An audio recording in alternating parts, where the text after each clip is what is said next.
Dear student, my self अनुराग कुमार तिवारी और आप सभी स्टूडेंट का द इंजीनियर के ऑनलाइन पोर्टल पे मैं एक बार फिर से स्वागत करता हूँ। आप देखेंगे पिछले लेक्चर में हम लोगों ने लीनियरिटी प्रॉपर्टी समझने की कोशिश की थी कि कोई सिस्टम आपका लीनियर सिस्टम कब कहलाएगा या फिर नॉन लीनियर सिस्टम कब कहलाएगा। ठीक है, बेसिकली पिछले लेक्चर में मैंने आपको बताया था कि यदि किसी सिस्टम के इनपुट और आउटपुट के बीच में रिलेशनशिप आपको दिया है तो उस रिलेशनशिप को देख के आप सिस्टम की लीनियरिटी या फिर नॉन लीनियरिटी पे कमेंट कर सकते हैं। और वहाँ से आपने कंक्लूजन निकाला था कि किसी भी लीनियर सिस्टम का जो आउटपुट और इनपुट के बीच में जो रिलेशन होता है वो y बराबर mx के फॉर्म में होता है, या फिर आप बोल सकते हैं किसी भी लीनियर सिस्टम का जो आउटपुट होता है वो हमेशा इनपुट के प्रोपोर्शनल होता है। ठीक है, तो यहाँ से आपने जब बेसिक इलेक्ट्रिकल पढ़ा होगा, ठीक है, वहाँ पर सर ने आपको बताया होगा कि किसी भी इलेक्ट्रिकल नेटवर्क को बनाने के लिए या फिर कोई भी जो इलेक्ट्रिकल नेटवर्क होता है वो तीन कंपोनेंट से मिलकर बना होता है, रजिस्टर, इंडक्टर और कैपेसिटर।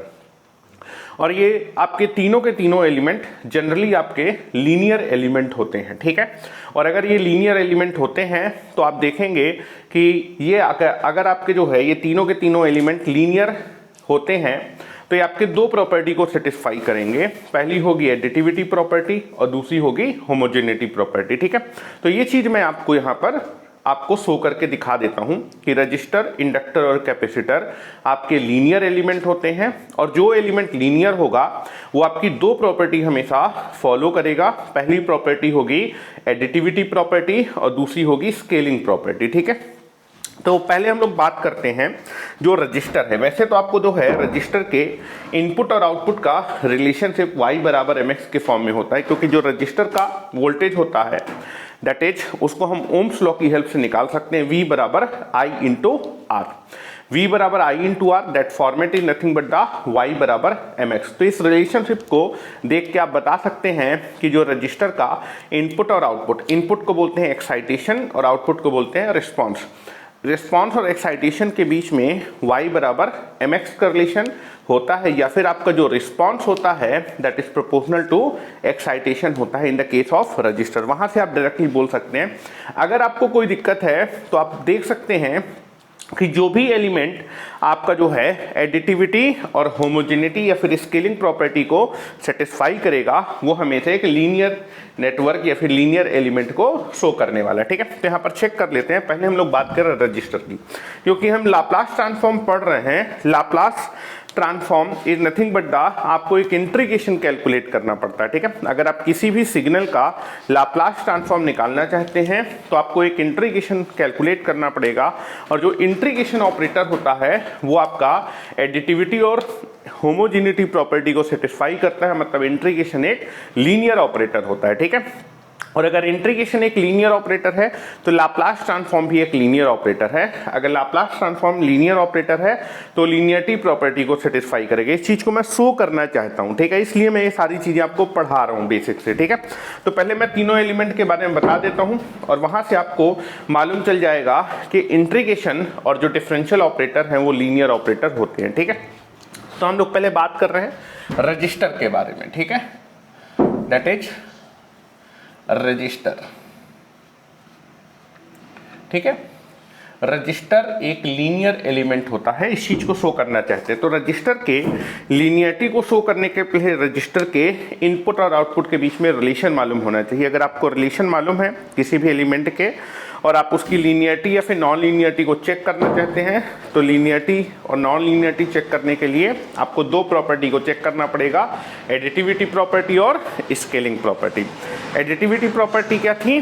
पहले आप क्या करते हैं, सिंगल इनपुट की वजह से रिस्पॉन्स निकालते हैं, पहले इनपुट की वजह से रिस्पॉन्स निकालते हैं, फिर दूसरे इनपुट की वजह से रिस्पॉन्स निकालते हैं, फिर दोनों इनपुट की वजह से जो टोटल रिस्पॉन्स होगा अगर वो इंडिविजुअल रिस्पॉन्स के सम के बराबर है तो सिस्टम या फिर आपका एलिमेंट एडिटिविटी प्रॉपर्टी को सेटिस्फाई करेगा। स्केलिंग प्रॉपर्टी का मतलब होता है कि अगर मैं इनपुट में किसी भी फैक्टर से स्केलिंग करूंगा तो आउटपुट भी अगर सेम फैक्टर से स्केल हो जाए तो आपका सिस्टम होमोजेनिटी या फिर स्केलिंग प्रॉपर्टी को सेटिस्फाई करेगा। तो ये चीज चेक कर लेते हैं। ठीक है, तो आप देखेंगे रजिस्टर में इनपुट के तौर पे मैं करंट मान रहा हूं और जब आपके रजिस्टर से करंट पास होगा तो रजिस्टर के क्रॉस ड्रॉप आएगा। ठीक है, तो दैट इज एक्साइटेशन होगा करंट, और रिस्पॉन्स के तौर पे हम मानेंगे वोल्टेज। तो this is a register,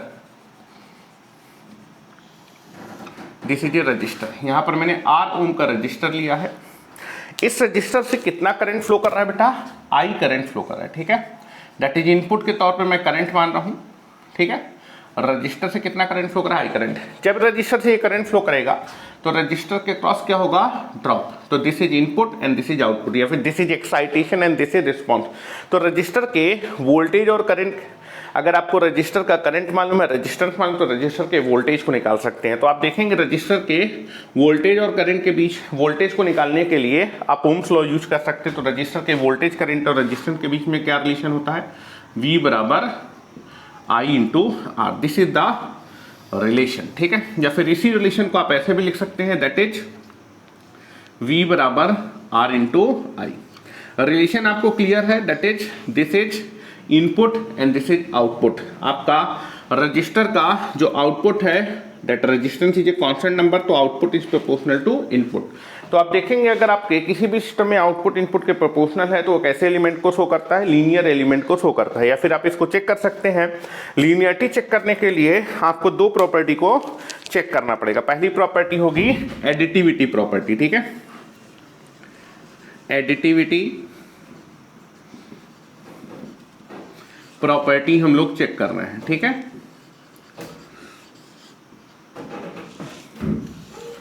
additivity property में पहले आप क्या करते हैं? x1 इनपुट की वजह से रिस्पॉन्स निकालते थे, जो मैंने बताया था। x1 इनपुट की जगह दैट इज यहां पर हम I1 करंट की वजह से वोल्टेज मानेंगे V1, फिर I2 करंट की वजह से वोल्टेज मानेंगे V2। मतलब जब मैं I1 करंट फ्लो कर रहा हूं तो रिस्पॉन्स मेरा होगा V1, जब मैं I2 करंट फ्लो कराऊंगा तो रिस्पॉन्स होगा V2। जब मैं दोनों करंट को एक साथ फ्लो कराऊंगा, ठीक है, तो जो मेरा रिस्पॉन्स होगा वो टोटल, जो मैं जब दोनों करंट को एक साथ अप्लाई करूंगा तो जो टोटल रिस्पॉन्स है वो दोनों के इंडिविजुअल रिस्पॉन्स के सम के बराबर आना चाहिए, ठीक है। तो नाउ पहले मैं अपने रजिस्टर से कितना करंट फ्लो करा रहा हूं? I1 करंट फ्लो करा रहा हूं, ठीक है। कितना करंट फ्लो करा रहा हूं? I1 करंट फ्लो करा रहा हूं, ठीक है। पहले मैं अपने रजिस्टर से I1 करंट फ्लो करा रहा हूं। इस करंट की वजह से जो रिस्पॉन्स होगा that is consider as a V1। तो I1 की वैल्यू, दैट इज V1 की वैल्यू कितना? रजिस्टर के वोल्टेज और करंट और रजिस्टेंस के बीच में क्या रिलेशन होता है? तो यहाँ से आप V1 की वैल्यू निकाल सकते हैं। V1 इज इक्वल टू कितना हो जाएगा? R इंटू I1, ठीक है। अब मैं इसी रजिस्टर में I2 एम्पियर का करंट फ्लो करा रहा हूं। Now this is excitation. इस I2 करंट की वजह से यहां पर जो वोल्टेज आ रहा है that is nothing but the V2, और V2 की वैल्यू ओम्स लॉ से निकाल सकते हैं। रजिस्टर के वोल्टेज करंट और रजिस्टेंस के बीच में V2 इज इक्वल टू कितना हो जाएगा बेटा? R into I2। अब मैं इसी रजिस्टर में एक तीसरा करंट अप्लाई कर रहा हूं दैट इज I3, जो कि दोनों करंट के सम के बराबर है, ठीक है। नाउ यहां पर मैं एक तीसरा करंट फ्लो करा रहा हूं दैट इज I3, जो कि बराबर है I1 प्लस I2। मैं दोनों करंट को एक साथ रजिस्टर से फ्लो करा रहा हूं, ठीक है। तब मैं इस रजिस्टर के क्रॉस जो वोल्टेज है that is nothing but the V3। तो जब मैं दोनों करंट को एक साथ अप्लाई करूं तो जो टोटल रिस्पॉन्स है V3 वो दोनों के इंडिविजुअल रिस्पॉन्स के सम के बराबर आना चाहिए, ठीक है। तो आप देखेंगे रजिस्टर के वोल्टेज, करंट और रजिस्टेंस के बीच में क्या रिलेशन होता है? दैट इज V बराबर I इंटू आर। और बेटा I3 की जगह क्या लिख सकते हैं? I1 प्लस I2 लिख सकते हैं, ठीक है। I3 की जगह लिख सकते हैं I1 प्लस I2। और बेटा रजिस्टेंस जो होगा R को अंदर हम जो है समीशन में डिस्ट्रीब्यूट कर देंगे। This is R into I1 plus R into I2। और बेटा R into I1 is nothing but the V1, R into I2 is nothing but the V2। तो R into I1 is nothing but the V1 और R into V2 is nothing but is equal to V2। तो आप देखेंगे जब मैं दोनों input को एक साथ अप्लाई करूं तो जो टोटल रिस्पॉन्स है वो दोनों इंडिविजुअल रिस्पॉन्स के सम के बराबर है। तो आपका जो रजिस्टर होता है वो कौन सी प्रॉपर्टी को सेटिस्फाई करता है? एडिटिविटी प्रॉपर्टी को सेटिस्फाई करता है। दूसरा मैं आपके यहाँ पर चेक करते हैं दैट इज होमोजेनिटी या फिर स्केलिंग प्रॉपर्टी, ठीक है। नाउ होमोजेनिटी और स्केलिंग प्रॉपर्टी। होमोजेनिटी और स्केलिंग प्रॉपर्टी को भी चेक कर लेते हैं। ठीक है ना, होमोजेनिटी या फिर स्केलिंग प्रॉपर्टी के लिए अगर मैं अपने इनपुट को ए के फैक्टर से स्केल करूं तो आउटपुट भी कितने के फैक्टर से स्केल हो जाए, ए के फैक्टर से स्केल हो जाए, तो that is nothing but the your scaling property will be there. ठीक है, तो नाउ मैं अपने करंट को, ठीक है, यहां पर पहले मैं लिख देता हूं, ये रजिस्टर है R ओम का, इसमें I1 करंट मैंने फ्लो कराया, इस करंट की वजह से यहाँ पर वोल्टेज आया V। तो रजिस्टर का जो वोल्टेज होता है, क्या होता है, रजिस्टर के वोल्टेज करंट और रजिस्टेंस के बीच में क्या रिलेशन होता है, V बराबर I इंटू R। अगर आप अपने इनपुट को A के फैक्टर से स्केल करें तो आउटपुट भी कितने से स्केल हो जाए, A के फैक्टर से अगर स्केल हो जाए। ठीक है, तो नाउ मैं अपने करंट को A के फैक्टर से स्केल कर रहा हूँ, ध्यान से देखिएगा। अब मैंने अपने करंट को ए के फैक्टर से स्केल कर दिया। जब मैं करंट को ए के फैक्टर से स्केल कर दूंगा तो इस करंट की वजह से यहाँ पर जो वोल्टेज आएगा ड्रॉप, उसको मैं वी डैश से रिप्रेजेंट कर रहा हूँ। तो रजिस्टर के वोल्टेज, करंट और रेजिस्टेंस के बीच में क्या रिलेशन होता है बेटा, रजिस्टर का वोल्टेज, करंट और रेजिस्टेंस को आप ओम्स लॉ से निकाल सकते हैं, दैट इज रजिस्टर का वोल्टेज वी डैश, रजिस्टर का voltage is equal to resistance into current, that is resistance into current. A constant number है, बाहर आ जाएगा, तो V dash is equal to a बाहर आ जाएगा आर इंटू आई, और आर इंटू आई को आप लिख सकते हैं that is nothing but the V.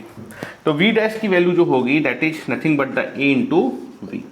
तो आप देखेंगे कि आपने अगर अपने इनपुट को ए के फैक्टर से स्केल कर दिया तो जो आपका आउटपुट है वो भी कितने के फैक्टर से स्केल हो गया, ए के फैक्टर से स्केल हो गया। मतलब आपका जो रजिस्टर है वो आपकी होमोजेनिटी प्रॉपर्टी को भी सेटिस्फाई कर रहा है, एडिटिविटी प्रॉपर्टी को भी सेटिस्फाई कर रहा है। इसलिए रजिस्टर कैसा एलिमेंट है बेटा, लीनियर एलिमेंट है। ठीक है, तो लीनियर एलिमेंट के लिए आपको कोई भी एलिमेंट आपके लीनियर नेटवर्क या फिर लीनियर सिस्टम को तभी रिप्रेजेंट करता है जब वो दो प्रॉपर्टी को सेटिस्फाई करे, एक होता है एडिटिविटी प्रिंसिपल और दूसरा होता है होमोजेनिटी या फिर स्केलिंग प्रिंसिपल। ठीक है, तो रजिस्टर इन दोनों प्रॉपर्टी को सेटिस्फाई करता है, इसलिए रजिस्टर कैसा एलिमेंट है, लीनियर एलिमेंट। तो नोट करके बेटा लिख लेंगे, register is A represent a linear network, ठीक है, या फिर लीनियर एलिमेंट। नोट करके बेटा मैं हल लिख देता हूं, ये चीज याद रखिएगा। Register is represent a linear element. Register एक लीनियर एलिमेंट को रिप्रेजेंट करता है, और अगर लीनियर एलिमेंट को रिप्रेजेंट करता है तो रजिस्टर आपका एडिटिविटी प्रिंसिपल और साथ ही साथ स्केलिंग या फिर होमोजेनिटी प्रिंसिपल दोनों को एक साथ क्या करता है, सेटिस्फाई करता है। ठीक है, अब हम लोग बात करते हैं इंडक्टर के बारे में। ठीक है, जनरली इंडक्टर भी कैसे एलिमेंट होता है, लीनियर एलिमेंट है। यहाँ पर अभी मैं जो है कोई भी आपका इंडक्टर और कैपेसिटर में कोई भी इनिशियल कंडीशन लेके नहीं चल रहा हूँ, तब मैं बात करूँ। ठीक है, नाउ इंडक्टर के बारे में समझ लेते हैं। और इंडक्टर से समझने के लिए अगर इंडक्टर को आप समझ लेंगे तो वहां से आप डिफरेंशियल ऑपरेटर के बारे में भी चीजें समझ सकते हैं। ठीक है,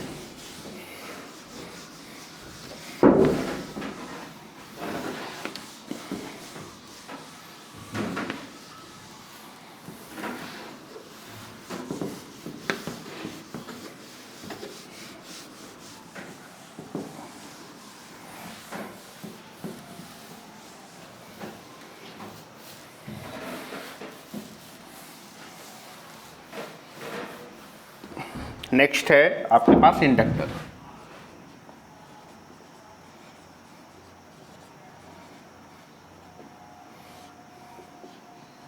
ठीक है, इंडक्टर के भी आप देखेंगे, इंडक्टर भी कैसा एलिमेंट होता है, लीनियर एलिमेंट होता है।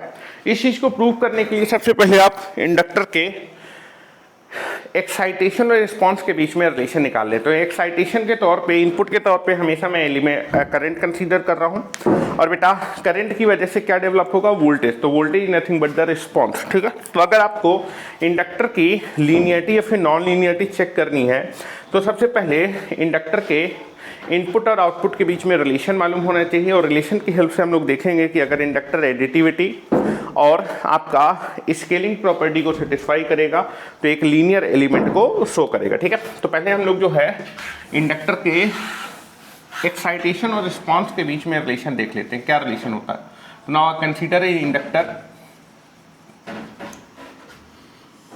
ठीक है, नाउ दैट इज, यहां पर मैं L हेनरी का इंडक्टेंस ले रहा हूं और इस L हेनरी के इंडक्टर से कितना करंट पास करा है बेटा, I करंट पास करा। इस करंट की वजह से जब ये करंट आपके इंडक्टर से पास करेगा तो फ्लक्स प्रोड्यूस होगा और ये फ्लक्स इससे लिंक करेगा, तो इसके क्या इंड्यूस होगा, वोल्टेज इंड्यूस होगा या फिर वोल्टेज ड्रॉप होगा। इस करंट की वजह से जब ये I करंट आपके इंडक्टर से फ्लो करेगा तो इंडक्टर के क्रॉस क्या होगा, वोल्टेज ड्रॉप होगा। तो ना ये कैन कंसीडर इंडक्टर के क्रॉस वोल्टेज कितना है, VL। तो इंडक्टर के वोल्टेज, करंट और इंडक्टेंस के बीच में क्या रिलेशन होता है, इंडक्टर का जो वोल्टेज होता है that is VL is equal to L d/dt of inductor का current. This is the relation. ठीक है, आपको इंडक्टर के एक्साइटेशन और रिस्पॉन्स के बीच में रिलेशन आपको मालूम है और यहां से आप देख सकते हैं कि इंडक्टर एक लीनियर एलिमेंट को रिप्रेजेंट करता है। आप देखेंगे लीनियर एलिमेंट के लिए आपको दो प्रॉपर्टी चेक करनी पड़े, एडिटिविटी प्रॉपर्टी। तो आप देखेंगे पहले आप कितना करंट फ्लो कराएंगे, I1 करंट फ्लो कराएंगे। I1 करंट की वजह से जो ड्रॉप होगा दैट इज VL1। ठीक है, इंडिविजुअल रिस्पॉन्स निकालेंगे। फिर I2 करंट की वजह से रिस्पॉन्स निकालेंगे VL2, और जब दोनों करंट एक साथ अप्लाई करेंगे I1 प्लस I2 तो जो डिफरेंशियल ऑपरेटर है वो समीशन में डिस्ट्रीब्यूट हो जाएगा। तो जब मैं दोनों करंट को एक साथ अप्लाई करूंगा तो जो टोटल रिस्पॉन्स होगा वो दोनों के इंडिविजुअल रिस्पॉन्स के बराबर होगा। That is nothing but the additivity property. तो आप देखेंगे जो डिफरेंशियल ऑपरेटर है वो आपका समीशन में डिस्ट्रीब्यूट हो जाएगा, जिसकी वजह से जो टोटल रिस्पांस होगा वो इंडिविजुअल रिस्पांस के बराबर हो जाएगा। तो आप बोले इंडक्टर या फिर जो डिफरेंशियल ऑपरेटर होता है वो एडिटिविटी प्रिंसिपल को सेटिस्फाई करेगा। ठीक है, चेक कर लेते हैं। ठीक है, मैं बार बार फिगर नहीं बनाऊंगा, डायरेक्ट लिख रहा हूं। एडिटिविटी प्रॉपर्टी चेक कर रहे हैं।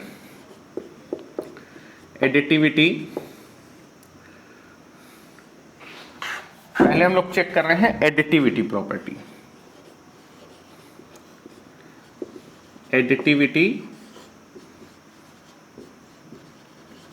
प्रॉपर्टी को बेटा चेक करें। पहले मैं अपने इंडक्टर में कितना करंट शो करा रहा हूं बेटा, I1 करंट। I1 करंट की वजह से वोल्टेज में मानो VL1, तो VL1 की वैल्यू कितनी हुई, इंडक्टर का जो वोल्टेज होता है that is equal to L into d/dt of inductor का करंट। ठीक है, उसके बाद मैं I2 करंट आपका फ्लो कराऊंगा। I2 करंट की वजह से वोल्टेज कितना है VL2, और VL2 की वैल्यू कितनी होगी बेटा, VL2 इज इक्वल टू होगा L d/dt ऑफ I2। मैं दोनों करंट को एक साथ अप्लाई करूंगा I1 प्लस I2, तब जो है इंडक्टर के क्रॉस जो वोल्टेज है, जब मैं दोनों करंट को एक साथ अप्लाई करता था उस करंट को मानता था मैं I3 करंट जो होगा दोनों करंट I1 प्लस I2 के सम के बराबर। ठीक है, तो जब मैं दोनों करंट को एक साथ अप्लाई करूंगा मतलब I3 करंट अप्लाई करूंगा तब इंडक्टर के क्रॉस वोल्टेज है VL3। तो VL3 is nothing but inductor का वोल्टेज क्या होगा, L d/dt ऑफ इंडक्टर का करंट I3, और I3 क्या है, दोनों आपके करंट के सम के बराबर होगा I1 plus I2। This is L d/dt of I3 की वैल्यू कितनी हो जाएगी, I1 प्लस I2, और ये जो डिफरेंशियल ऑपरेटर वो समेशन में डिस्ट्रीब्यूट हो जाएगा। तो this is nothing but equal to this is L d/dt of I1 plus L that is d/dt of I2। और बेटा जब n को इस समेशन में डिस्ट्रीब्यूट करेंगे तो this is nothing but equal to L d/dt of I1 plus L d/dt of I2। और बेटा L d/dt of I1 is nothing but the VL1 and that is L d/dt of I2 is nothing but equal to VL2। तो this is nothing but equal to VL1 plus this is VL2। तो आप देखेंगे जब मैं दोनों input को एक साथ अप्लाई कर रहा हूं तब मेरा जो टोटल रिस्पांस है वो दोनों के इंडिविजुअल रिस्पांस के बराबर है। तो आपका जो इंडक्टर होता है वो भी कौन सी प्रॉपर्टी को सेटिस्फाई करता है, एडिटिविटी प्रॉपर्टी को सेटिस्फाई करता है। दूसरा हम लोग बात करते हैं स्केलिंग प्रॉपर्टी या फिर होमोजेनिटी प्रॉपर्टी। होमोजेनिटी और स्केलिंग प्रॉपर्टी। ठीक है, होमोजेनिटी और स्केलिंग प्रॉपर्टी के बारे में हम लोग बात करते हैं। ठीक है, तो आप देखेंगे कि पहले मैंने कितना करंट फ्लो कराया बेटा, आई करंट फ्लो कराया, तो वोल्टेज कितना है VL1। तो इंडक्टर का जो वोल्टेज होगा VL1 = L d/dt of IT। अब मैं अपने करंट को कितने के फैक्टर से बढ़ा देता हूं, A के फैक्टर से। तो जब मैं करंट को A के फैक्टर से बढ़ाऊंगा तो इंडक्टर के क्रॉस जो वोल्टेज होगा VL डैश, तो VL डैश की वैल्यू कितनी होगी, VL डैश, अब बार बार फिगर नहीं बना, VL डैश कितना होगा, that is L d/dt of current. Current को मैंने A टाइम से स्केल कर दिया। ठीक है, करंट को मैंने A टाइम से स्केल कर दिया, और आप देखेंगे ये कांस्टेंट नंबर है जो कि डिफरेंशियल के बाहर आ जाएगा। तो this is nothing but equal to VL dash, that is A बाहर आ जाएगा, A, या फिर लिख सकते हैं L into A d/dt of I। और बेटा L को मैं इसके साथ ले लेता हूँ, तो this is nothing but equal to VL dash, that is equal to A बाहर आ गया। Now this is L d/dt of I, और d/dt of I nothing but the VL, inductor का voltage, this is equal to A into VL। ठीक है, तो आप देखेंगे अगर मैं अपने एक्साइटेशन या फिर इनपुट को A टाइम स्केल कर दूं तो मेरे जो आउटपुट है वो भी कितने टाइम स्केल हो जाएगा, A टाइम से स्केल हो जाएगा। तो आपका जो इंडक्टर है वो आपका एडिटिविटी प्रॉपर्टी को भी सेटिस्फाई कर रहा है, स्केलिंग प्रॉपर्टी को भी सेटिस्फाई कर रहा है। तो जो इंडक्टर है वो भी कैसे एलिमेंट को शो करता है, एक लीनियर एलिमेंट को शो करता है। तो नोट करके लिख लेंगे बेटा, या फिर आप बोल सकते हैं inductor is nothing but the कौन सा operator, d/dt, differential operator. Differential operator जो होता है वो समीशन में डिस्ट्रीब्यूट हो जाता है, और बेटा दैट इज आपका स्केलिंग प्रॉपर्टी। अगर मैं इनपुट में A टाइम स्केल कर दूं तो बेटा जो स्केलिंग फैक्टर है A जो कि कांस्टेंट है वो डिफरेंशियल के बाहर आ जाएगा। तो आपका जो है that is nothing but the, आपका जो है अगर मैं इनपुट को A टाइम से स्केल करूंगा, तो अगर मैं इनपुट को A टाइम स्केल करूंगा तो A बाहर आ जाएगा। तो आपका जो आउटपुट होगा वो भी कितने के फैक्टर से स्केल हुआ, A के फैक्टर से स्केल होगा। तो आपका जो है जो डिफरेंशियल ऑपरेटर है वो समीशन में डिस्ट्रीब्यूट होते हैं, का मतलब एडिटिविटी प्रॉपर्टी को सेटिस्फाई करा। अगर ये डिस्ट्रीब्यूट नहीं होता तो समीशन के बराबर नहीं आता। और अगर बेटा इनपुट में स्केलिंग करने के बाद A बाहर नहीं आता डिफरेंशियल, तो स्केलिंग भी नहीं हो पाती आउटपुट में। तो that is differential operator additivity और स्केलिंग दोनों प्रॉपर्टी को सेटिस्फाई करता है। तो आपका जो डिफरेंशियल ऑपरेटर है वो कैसे ऑपरेटर को रिप्रेजेंट करता है, लीनियर ऑपरेटर को रिप्रेजेंट करता है। ठीक है, inductor is nothing but the differential operator. Inductor एक लीनियर एलिमेंट है, इसलिए आप बोल सकते हैं डिफरेंशियल ऑपरेटर भी एक लीनियर एलिमेंट है। ठीक है, तो नोट करके लिख देते हैं बेटा, नोट करके लिख देते हैं इंडक्टर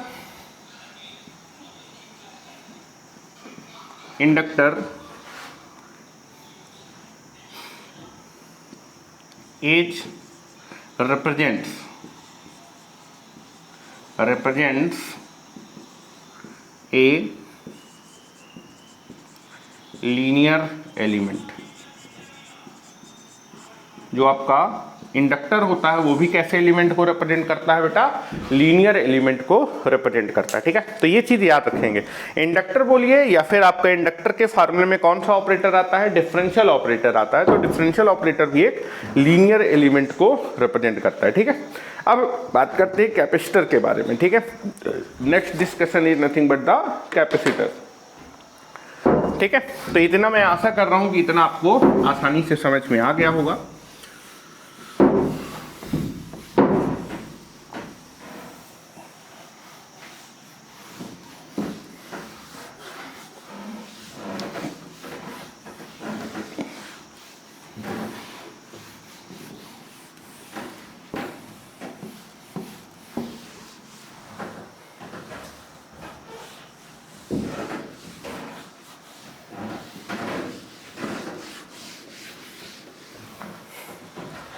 नेक्स्ट है अपने पास थर्ड इज योर कैपेसिटर।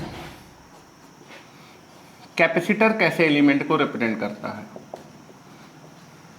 तो कैपेसिटर को चेक करने के लिए पहले कैपेसिटर के इनपुट आउटपुट या फिर एक्साइटेशन और रिस्पांस के बीच में रिलेशन चाहिए होगा। तो आप देखेंगे इनपुट के तौर पे मैं करंट ले रहा हूं और दैट इज रिस्पॉन्स के तौर पे या फिर एक्साइटेशन के तौर पे मैं करंट कंसीडर कर रहा हूँ और रिस्पॉन्स के तौर पे या फिर आउटपुट के तौर पे मैं वोल्टेज कंसीडर कर रहा हूँ। तो कैपेसिटर के वोल्टेज और करंट के बीच में आपको रिलेशन मालूम है कि जो कैपेसिटर का वोल्टेज होता है Vc इक्वल टू होता है 1/c इंटीग्रेशन ऑफ कैपेसिटर का करंट, ठीक है। तो that is nothing but the, you can be take it here linearity check करने के लिए, क्योंकि आप देखेंगे कैपेसिटर का जब रिस्पॉन्स और एक्साइटेशन के बीच में आप जो है जो फंक्शन होता है वो आपका y बराबर mx के फॉर्म में नहीं होता। y बराबर mx के फॉर्म में नहीं है तो डायरेक्टली हम रिलेशन को देख के नहीं बता सकते कि लीनियर एलिमेंट को या फिर लीनियर ऑपरेटर को रिप्रेजेंट करता है। उसके लिए आपको एडिटिविटी और होमोजेनिटी प्रॉपर्टी को चेक करना पड़ेगा। तो यहाँ पर मैं C फैरेड का कैपेसिटेंस ले रहा हूँ। इस कैपेसिटर से कितना करंट पास कर रहा है बेटा? I करंट पास कर रहा है। और बेटा इस करंट की वजह से कैपेसिटर के क्रॉस जो वोल्टेज है that is nothing but the Vc।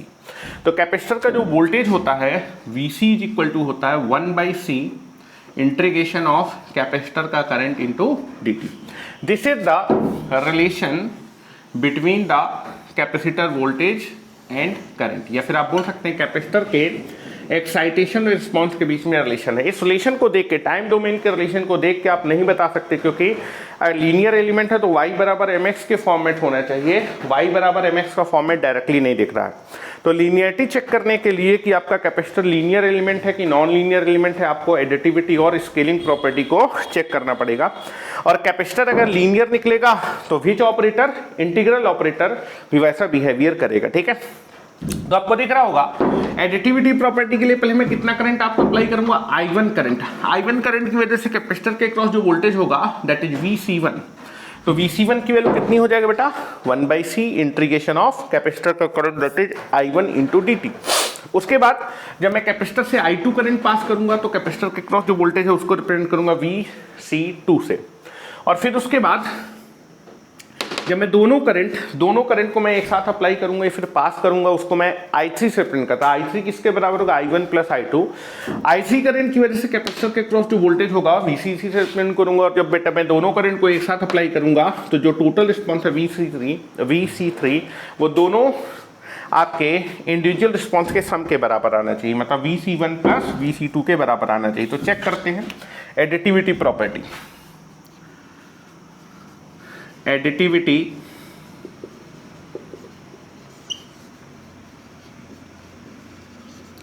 Property को चेक करते हैं, ठीक है। एडिटिविटी प्रॉपर्टी को चेक करते हैं, ठीक है।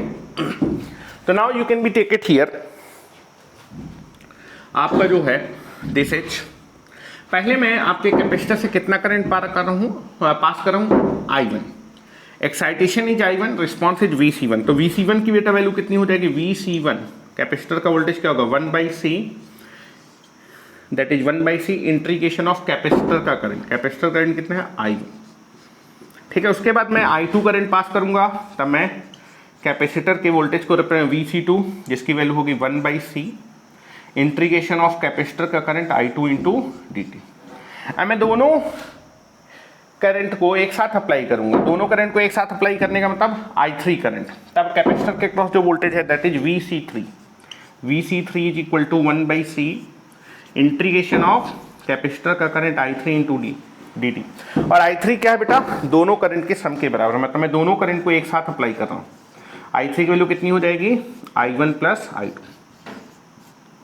अब आप देखेंगे जो इंटीग्रल ऑपरेटर होता है वो समेशन में डिस्ट्रीब्यूट हो जाता है। अगर ये डिस्ट्रीब्यूट होगा तभी इंडिविजुअल सम के बराबर होता है, ठीक है। तो आप देखें कैपेसिटर आपका समेशन में आसानी से डिस्ट्रीब्यूट हो जाता है। तो this is nothing but the 1/c integration of I1 into dt plus integration of I2 into dt, ठीक है। 1/c से हम लोग अंदर डिस्ट्रीब्यूट कर देंगे 1/c को। तो this is nothing but the 1/c integration of I1 into dt plus 1/c integration of I2 into dt। 1/c integration of I1 into dt Vc1 हो जाएगा और 1/c integration of I2 into dt कितना हो जाएगा? Vc2। तो this is nothing but equal to Vc1 plus Vc2। 2। तो यहाँ से आपको दिख रहा होगा जब मैं दोनों इनपुट को एक साथ अप्लाई करूंगा तब जो मेरा टोटल रिस्पॉन्स है वो दोनों इनपुट के individual response Vc1 plus Vc2 के बराबर है। तो इंटीग्रल जो आपका कैपेसिटर होता है वो कौन सी प्रॉपर्टी को सेटिस्फाई करता है? एडिटिविटी प्रॉपर्टी को सेटिस्फाई करता है। और ये एडिटिविटी प्रॉपर्टी को कैपेसिटर तभी सेटिस्फाई करता है क्योंकि इंटीग्रल ऑपरेटर जो होता है वो समेशन में डिस्ट्रीब्यूट हो जाता है। तो integration of I1 plus I2 is nothing but the integration of I1 plus integration of I2। तो आप देखेंगे आपका पहले का इंटीग्रेशन दूसरे का, अगर मैं दोनों इनपुट का इंटीग्रेशन एक साथ निकालूंगा तो जो टोटल इंटीग्रेशन है वो दोनों के इंडिविजुअल इंटीग्रेशन के सम के बराबर होगा। ठीक है, तो दैट इज आपको यहां पर आप देखेंगे अगर मैं दोनों करंट का अगर मैं इंटीग्रेशन निकालूं तो टोटल इंटीग्रेशन जो होगा वो दोनों के इंडिविजुअल इंटीग्रेशन के बराबर होगा। तो समेशन में डिस्ट्रीब्यूट होने का मतलब जो टोटल रिस्पांस होगा दोनों के सम का, टोटल रिस्पांस दोनों के सम का जो टोटल इंटीग्रेशन है वो दोनों के इंडिविजुअल इंटीग्रेशन के बराबर। तो that is nothing but the additivity property. ठीक है, तो कैपेसिटर आपके एडिटिविटी प्रॉपर्टी को सेटिस्फाई करता है। Now that is scaling property या फिर होमोजेनिटी प्रॉपर्टी चेक कर लेते हैं। होमोजेनिटी और स्केलिंग प्रॉपर्टी को चेक कर लेते हैं। होमोजेनिटी और स्केलिंग प्रॉपर्टी को चेक कर लेते हैं। ठीक है, तो आप देखेंगे कि स्केलिंग प्रॉपर्टी के लिए अगर मैं अपने एक्साइटेशन या फिर इनपुट को ए के फैक्टर से स्केल कर दूं तो मेरा जो आउटपुट होना चाहिए वो भी कितने के फैक्टर से स्केल हो जाना चाहिए? ए के फैक्टर से। ठीक है, तो जब मैं अपने करंट को कैपेसिटर के करंट को ए के फैक्टर से स्केल कर देता हूं तो ए से फैक्टर से स्केल करने के बाद कैपेसिटर के वोल्टेज को मानो Vc डैश, और Vc डैश भी अगर आपके ए के फैक्टर से स्केल कर जाएगा तो आपकी स्केलिंग या फिर होमोजेनिटी प्रिंसिपल को सेटिस्फाई करेगा। तो दैट इज जब मैं अपने करंट को ए के फैक्टर से स्केल करूं मतलब कैपेसिटर से कितना करंट पास कर रहा है? A इंटू I1, तब कैपेसिटर के क्रॉस वोल्टेज कितना है? Vc dash. तो Vc डैश की वैल्यू कितनी होगी? 1/c इंटीग्रेशन ऑफ कैपेसिटर का करंट इंटू dt।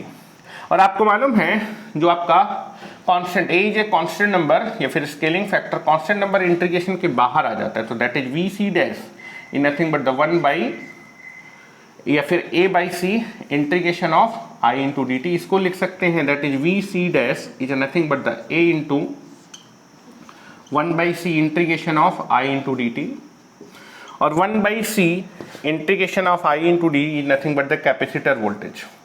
तो this is nothing but the capacitor voltage. तो आप देखेंगे कि अगर आप अपने कैपेसिटर के करंट को ए के फैक्टर से स्केल कर देंगे, अगर मैं अपने कैपेसिटर के करंट को ए के फैक्टर से स्केल कर दूंगा तो मेरा जो आउटपुट है आउटपुट भी कितने के फैक्टर से स्केल हो जाएगा?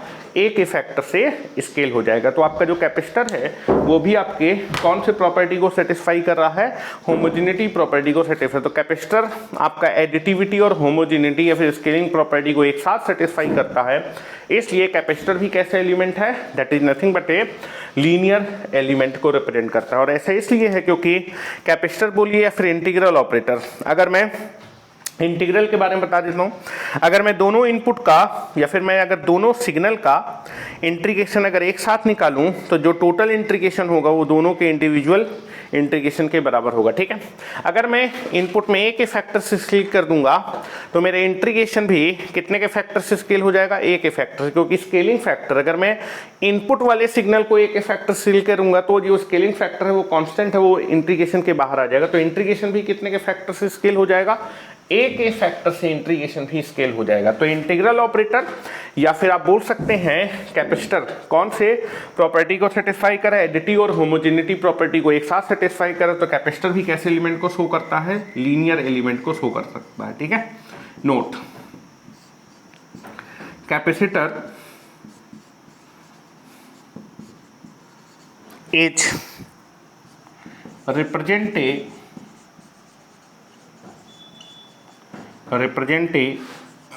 represent a लीनियर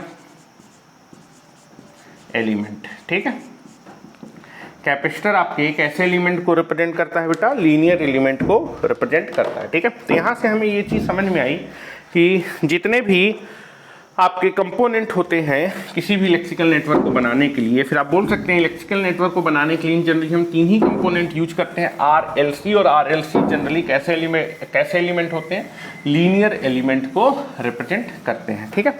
और लीनियर एलिमेंट से मिलकर हमेशा एक लीनियर नेटवर्क बनता है, ठीक है।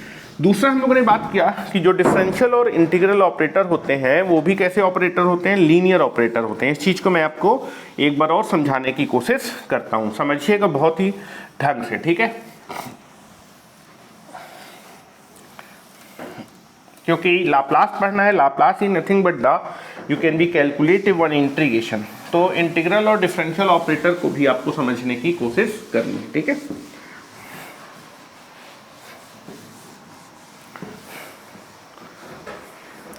चलिए इंटीग्रल ऑपरेटर के बारे में थोड़ा सा समझने की कोशिश करते हैं, ठीक है। इंटीग्रल ऑपरेटर, ठीक है, ठीक है। इंटीग्रल ऑपरेटर एडिटिविटी प्रिंसिपल को सेटिस्फाई करता है, ठीक है। यहां पर हम लोग देखते हैं integral operator satisfy the additivity property. देखिए एडिटिविटी प्रॉपर्टी को सेटिस्फाई करता है। एडिटिविटी प्रॉपर्टी क्या होती है कि अगर मेरे पास 2 फंक्शन है, दोनों फंक्शन का यहां पर मुझे इंटीग्रेशन करना है, अगर मैं दोनों फंक्शन का एक साथ इंटीग्रेशन करूं तो जो टोटल इंटीग्रेशन होगा वो दोनों के इंडिविजुअल इंटीग्रेशन के बराबर होना चाहिए, ठीक है। एडिटिविटी प्रिंसिपल क्या बोलती है कि अगर आपके पास एक से ज़्यादा इनपुट हैं तो जो टोटल रिस्पांस होगा, टोटल रिस्पांस यहाँ पर टोटल इंटीग्रेशन जो होगा वो दोनों के इंडिविजुअल रिस्पांस मतलब दोनों के इंडिविजुअल इंटीग्रेशन के बराबर होना चाहिए, ठीक है। तो मान लीजिए मेरे पास 2 फंक्शन है x1 और x2 और उसका मैं इंटीग्रेशन निकालना चाहता हूँ, that is x1t plus x2t, ठीक है। टोटल इंटीग्रेशन, ठीक है। मेरे पास एक से ज्यादा सिग्नल है, ठीक है, दैट इज एक सिग्नल है x1t प्लस एक सिग्नल x2t। मैं दोनों सिग्नल का इंटीग्रेशन एक साथ निकाल लूँ तो जो टोटल रिस्पांस जो होगा दैट इज जो इंटीग्रेशन ऑपरेटर तो वो आपका समीशन में क्या हो जाता है, डिस्ट्रीब्यूट हो जाता है। तो integration of x1t plus x2t, total जो इंटीग्रेशन होगा वो दोनों सिग्नल के इंडिविजुअल इंटीग्रेशन के बराबर होगा। जो इंटीग्रल ऑपरेटर होगा समीशन में डिस्ट्रीब्यूट हो जाएगा, तो that is nothing but the summation of x1t plus summation that is integration of x1t plus integration of x2t, ठीक है।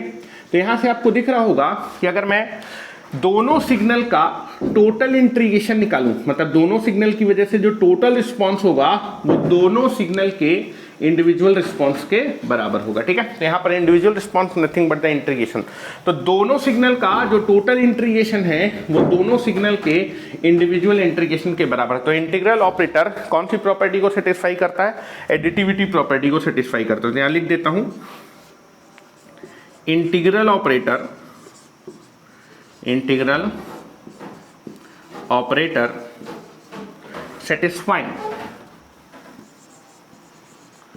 satisfying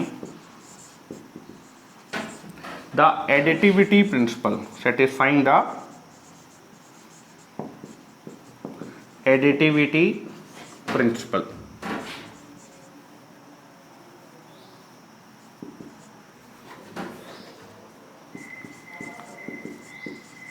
प्रिंसिपल या फिर रूल, ठीक है।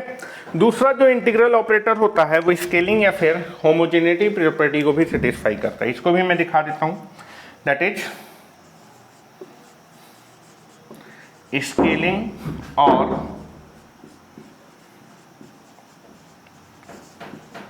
Homogeneity property.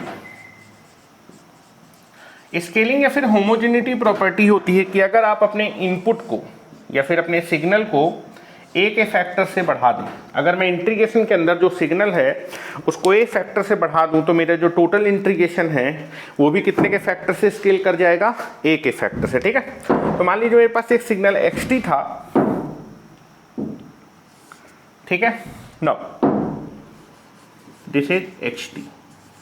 मैं अपने सिग्नल को कितने के फैक्टर से बढ़ा रहा हूं, ए के फैक्टर से। अगर मैं सिग्नल को xt को a के फैक्टर से बढ़ा दूं तो जो मेरा टोटल इंटीग्रेशन है, टोटल इंटीग्रेशन मतलब टोटल जो रिस्पॉन्स होगा वो भी a के फैक्टर से बढ़ जाना चाहिए, that is nothing but the scaling.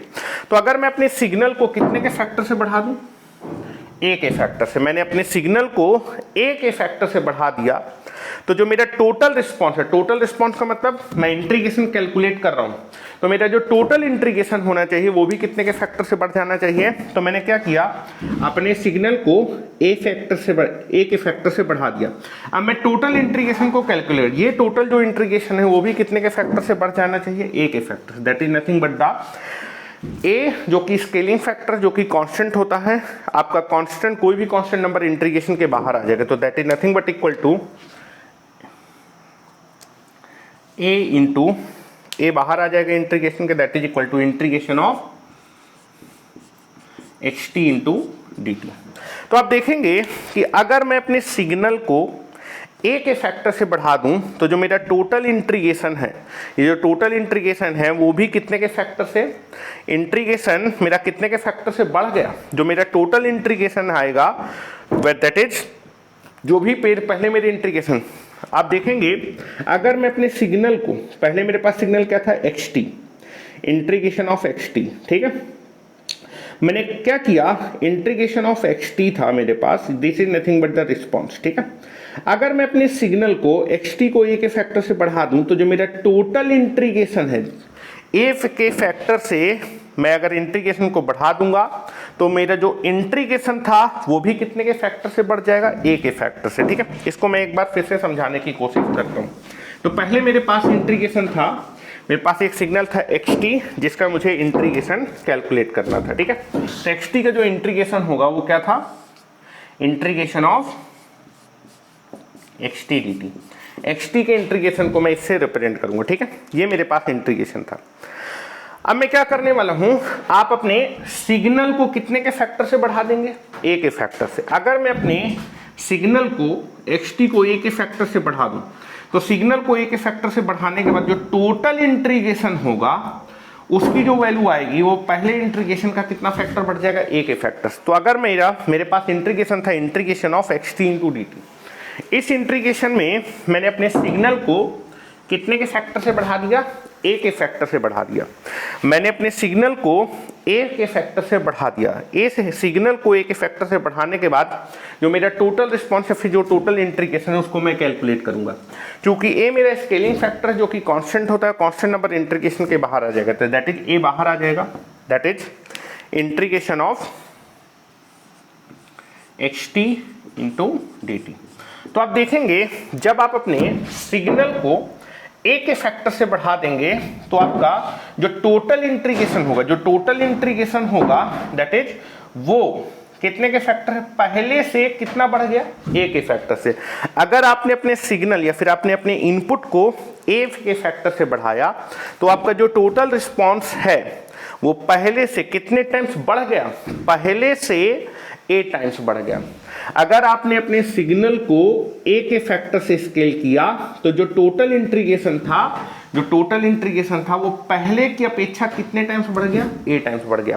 तो अगर मैं इनपुट को a टाइम स्केल करूंगा तो मेरा जो आउटपुट होगा वो भी पहले से कितना टाइम्स स्केल हो जाएगा, a टाइम्स स्केल हो जाएगा। तो आपका जो इंटीग्रल ऑपरेटर होता है वो आपका कौन सी प्रॉपर्टी को भी सेटिस्फाई करता है, दैट इज स्केलिंग या फिर होमोजेनिटी प्रॉपर्टी को सेटिस्फाई करता है। तो यहां लिख देता हूं बेटा, integral operator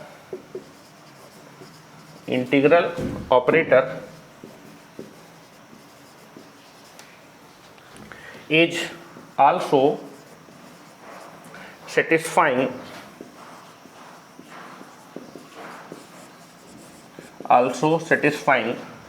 the scaling or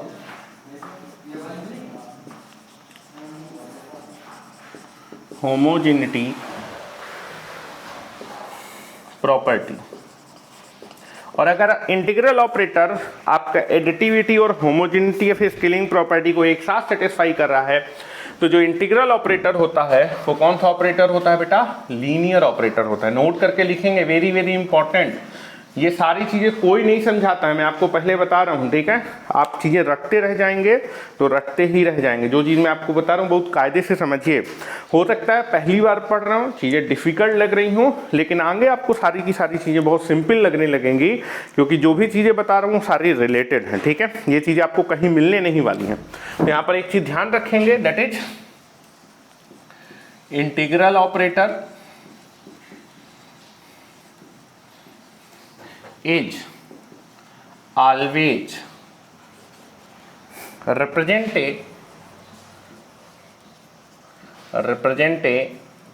linear operator. कैसा ऑपरेटर होता है? Linear operator. और अगर इंटीग्रल ऑपरेटर एक लीनियर ऑपरेटर को रिप्रेजेंट करता है तो एडिटिविटी और स्केलिंग प्रिंसिपल दोनों को क्या करेगा? सेटिस्फाई करेगा। तो इसी तरह हम लोग एक और चेक कर लेते हैं, जो डिफरेंशियल ऑपरेटर होता है क्या वो भी एक लीनियर ऑपरेटर होता है? बिल्कुल होता है, क्योंकि डिफरेंशियल का यूज हमने पढ़ा था कहाँ पर? जब मैं आपको दैट इज इंडक्टर के बारे में बता रहे थे। क्योंकि इंडक्टर मेरा एक लीनियर एलिमेंट होता है, इसलिए उसके फार्मूले में ही डिफरेंशियल ऑपरेटर आया था, इसलिए डिफरेंशियल ऑपरेटर भी कैसा ऑपरेटर होगा? लीनियर ऑपरेटर होगा, ठीक है। हमें मतलब है लाप्लास से, और लाप्लास में इंटीग्रल ऑपरेटर, चूंकि इंटीग्रेशन एक लीनियर ऑपरेटर होता है और integration Laplace is nothing but A calculation of integration. तो लाप्लास निकालने का मतलब इंटीग्रेशन ही कैलकुलेट करना है। क्योंकि इंटीग्रेशन एक लीनियर ऑपरेटर होता है तो लाप्लास भी कैसा ऑपरेटर होगा? लीनियर ऑपरेटर होगा। अगर वो लीनियर ऑपरेटर होगा तो 100% एडिटिविटी और स्केलिंग प्रॉपर्टी को सेटिस्फाई करेगा, ठीक है। चलो इसको भी एक बार चेक कर लेते हैं।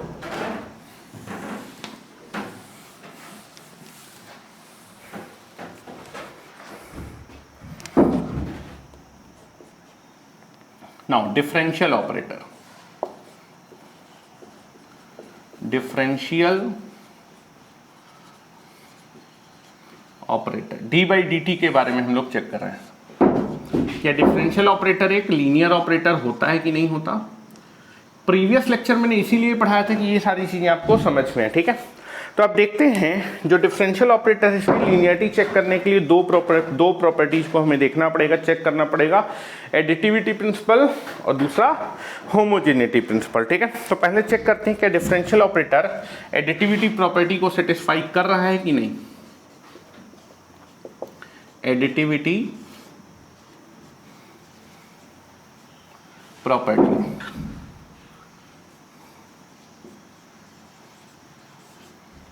ठीक है। एडिटिविटी प्रॉपर्टी होती है जो टोटल रिस्पांस होगा वो दोनों के इंडिविजुअल रिस्पांस के बराबर होगा, ठीक है। तो मान लीजिए यहां पर मैं जो है दो सिग्नल के टोटल डिफरेंशिएशन को कैलकुलेट कर रहा हूं, मतलब टोटल रिस्पांस को कैलकुलेट कर रहा हूं, ठीक है। तो आप देखेंगे मेरे पास दो सिग्नल है x1t और x2t। x1t प्लस x2t का मुझे टोटल डिफरेंशिएशन निकालना है। तो मेरे पास दो सिग्नल है x1t और x2t।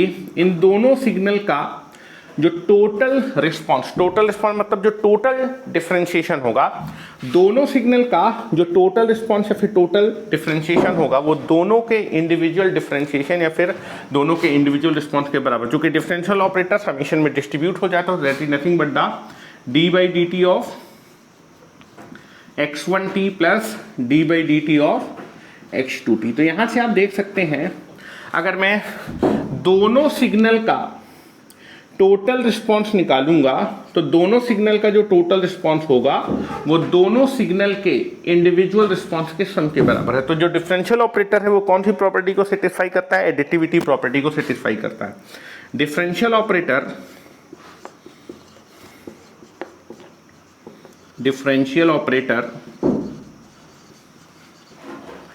is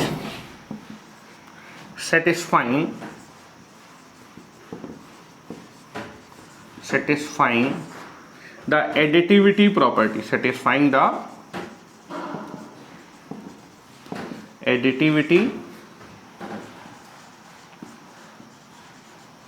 प्रॉपर्टी, ठीक है। पहला चीज है कि जो डिफरेंशियल ऑपरेटर होता है वो एडिटिविटी प्रॉपर्टी को सेटिस्फाई करता है। दूसरा हम लोग बात कर रहे हैं स्केलिंग प्रॉपर्टी को।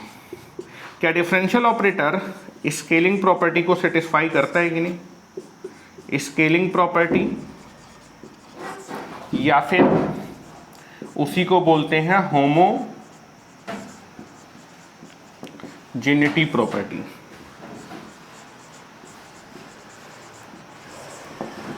स्केलिंग प्रॉपर्टी या फिर होमोजेनिटी प्रॉपर्टी को चेक करने की कोशिश करते हैं, ठीक है। तो चलो चेक करते हैं। तो आप देखेंगे मेरे पास एक सिग्नल xt है, उसका डिफरेंशिएशन निकालते हैं पहले।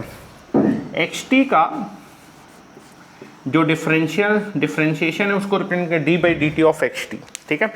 मेरा xt का डिफरेंशिएशन ये, अगर मैं अपने सिग्नल में a के फैक्टर से scale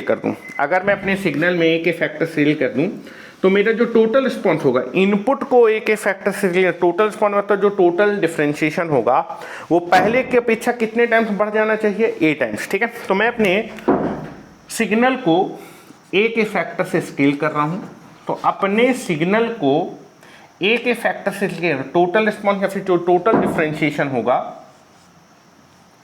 that is nothing but the, क्योंकि स्केलिंग फैक्टर कांस्टेंट है, कांस्टेंट नंबर हमेशा डिफरेंशिएशन के बाहर रहेगा, that is nothing but the a times d/dt of xt। यहां से आपको दिख रहा होगा, अगर मैं अपने सिग्नल को a टाइम्स स्केल कर दूंगा, जो टोटल रिस्पॉन्स या फिर टोटल डिफरेंशिएशन है वो पहले रिस्पॉन्स का कितने टाइम्स स्केल हो गया है, a टाइम्स। पहले रिस्पॉन्स कितना था, जब स्केल नहीं किया तो पहले रिस्पॉन्स था xt का डिफरेंशिएशन d/dt ऑफ xt। पहले रिस्पॉन्स इतना था, इनपुट को a टाइम्स स्केल करने के बाद जो टोटल डिफरेंशिएशन है वो पहले की अपेक्षा a टाइम्स बढ़ गया। तो इनपुट को a टाइम्स स्केल करने के बाद जो टोटल डिफरेंशिएशन है वो भी पहले से कितना टाइम्स स्केल हो गया, a टाइम्स। तो इनपुट को a टाइम्स स्केल करने से आउटपुट भी a टाइम्स स्केल कर गया, देन डिफरेंशियल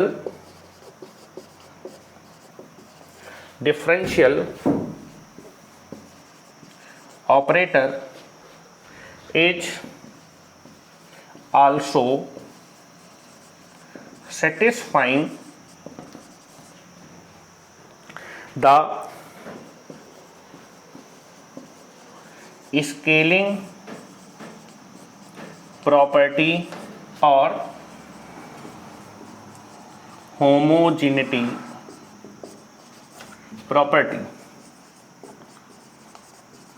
और बेटा यहां से बोल सकते हैं जो डिफरेंशियल ऑपरेटर होता है वो भी एडिटिविटी और स्केलिंग प्रॉपर्टी को एक साथ सेटिस्फाई करता है। तो डिफरेंशियल ऑपरेटर भी कैसा ऑपरेटर है, लीनियर ऑपरेटर। तो हमेशा याद रखेंगे the differential operator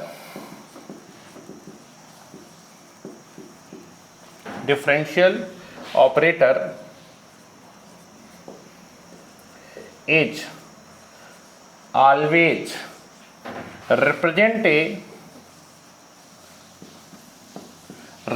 a linear operator. कैसा ऑपरेटर है, लीनियर ऑपरेटर। और अगर आपका डिफरेंशियल ऑपरेटर लीनियर ऑपरेटर है तो 100% ये एडिटिविटी और होमोजेनिटी प्रिंसिपल को सेटिस्फाई करेगा। तो मेरा मकसद था आपको थोड़ा सा लीनियरिटी समझाने का, और मैं आशा करता हूं कि आपको समझ में आ गया होगा। मेन चीज़ था मुझे बताना था कि लाप्लास ऑपरेटर एक लीनियर ऑपरेटर होता है, और लाप्लास को निकालने के लिए आप हमेशा इंटीग्रेशन निकालते हैं। चूंकि इंटीग्रेशन लीनियर ऑपरेटर, तो आप बोल सकते हैं आपका लाप्लास भी एक लीनियर ऑपरेटर है। और अगर लीनियर ऑपरेटर है तो आपका लीनियरिटी प्रॉपर्टी को सेटिस्फाई करेगा। लीनियरिटी प्रॉपर्टी को सेटिस्फाई करने का मतलब एडिटिविटी और स्केलिंग प्रिंसिपल को एक साथ सेटिस्फाई करेगा, ठीक है।